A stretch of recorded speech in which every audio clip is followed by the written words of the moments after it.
Hey, welcome back. It's Laura at Hyperstamper. I have a revamp of a journal that I've had on Etsy for a while. It wasn't selling, and so I made a couple of changes with some suggestions from some clients. It had this cover similar to this one. It said financial statements on here rather than cash book, which is under here. And so that didn't appeal to people, but the book itself is just so fabulous, the insides, but I know how important covers are. So this one is a larger book. It's 6 by 9.25, so it's a really good size.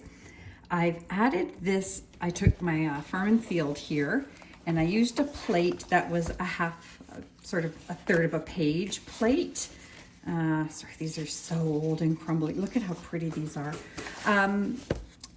So anyways, I took this swan image, and this is from the 1890s. It's absolutely stunning. It's really, really beautiful. I'm so pleased with how it turned out. So I left the original corners up there and some of the print down here, the students' names face down here, a little bit of navy to match, some navy fabric pieces here, and I think it's stunning. So let's have a little look inside again, just to remind you what's the inside here. Got some ties on here. I got a 1950s bingo card, and this is the bottom of the original cover here.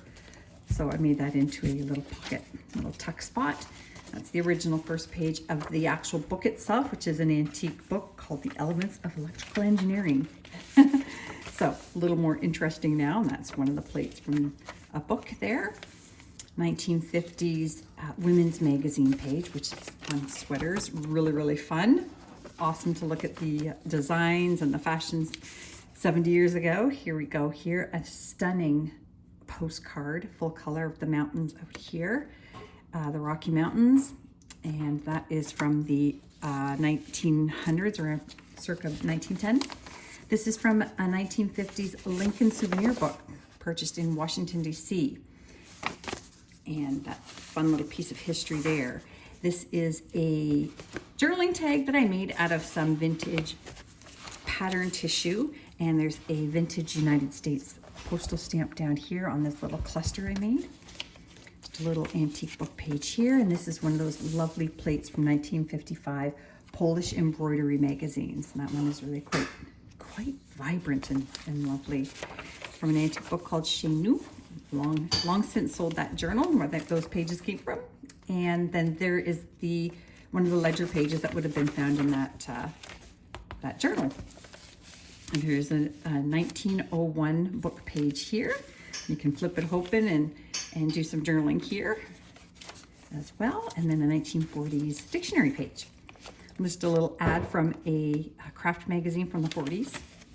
And I did some hand stamping on the tea-dyed pages, but as you know, if you follow me, that everything in here is authentic antique paper. I don't use any commercial paper or digitals or downloads or anything. So here's another vintage journaling tag with some fun clusters there and some interior spines. This is from the 1920 Billboard magazine. It's really, really cool little ads on there. Really neat. There's another piece of that book here, which is kind of funky. What was left of it on the back. And this is from a children's book, The Princess Whose Face Was Set. This is another one of those ledgers that came from that book here. And let's see, we've got, this is from 1915, and that is from the Girls' Own annual book. Lovely little story here. Look at this sweet little two little girls on the stairs image there. And I love the font and everything about that. I made this 3 little pocket tuck here, and we've got a French book page, antique book page there. It turned into a journaling envelope and a little tiny vintage stamp hiding in here. Is that fun? On a go-go. And there's more of that. Billboard magazine, 1950s receipt. One of these night watch guard dials that they would have kept time on. More hand-stamped tea-dyed pages there from me.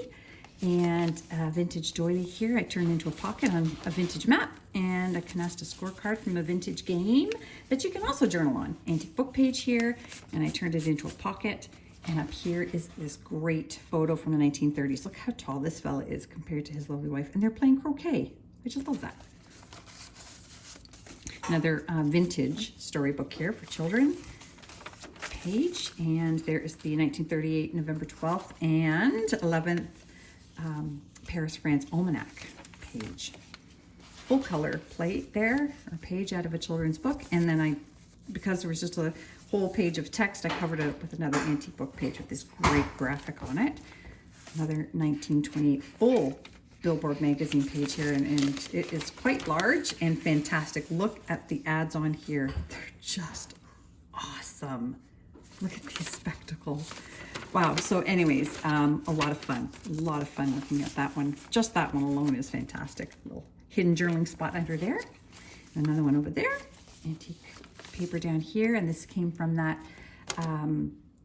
little bird book that I had. It's vintage. I did a little bit more tea dyeing on it. And another vintage dictionary, pocket dictionary page there. And a poem here from an early 1900s poetry book.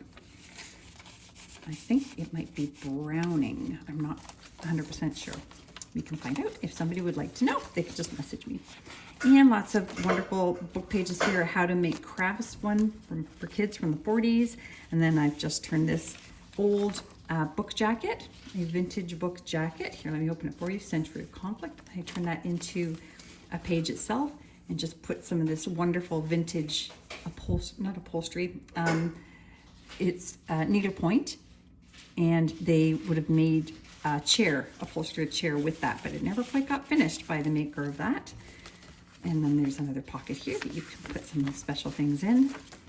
And then another vintage stamp up here, and that brings us to the end. So I'm putting this back on Etsy with its brand new cover, and I hope you'll visit at hyperstamper.etsy.com.